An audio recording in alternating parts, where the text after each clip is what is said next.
Ensimmäistä kertaa tällaisessa autossa.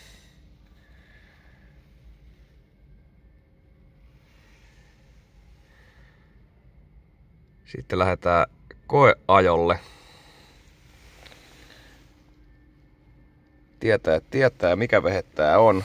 Tosi harva todennäköisesti tunnistaa Alfa Romeota, mutta tällaisella autolla lähdetään seuraavaksi koeajoon.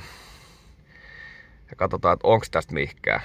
Sehän on, en ole ikinä ajanut automaattivaihteista Alfa Romeo, mutta tällaisen laitteen lähdetään liikenteeseen.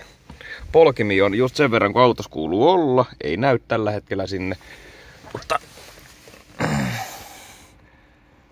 täällä on tosi tilava takapenkki ja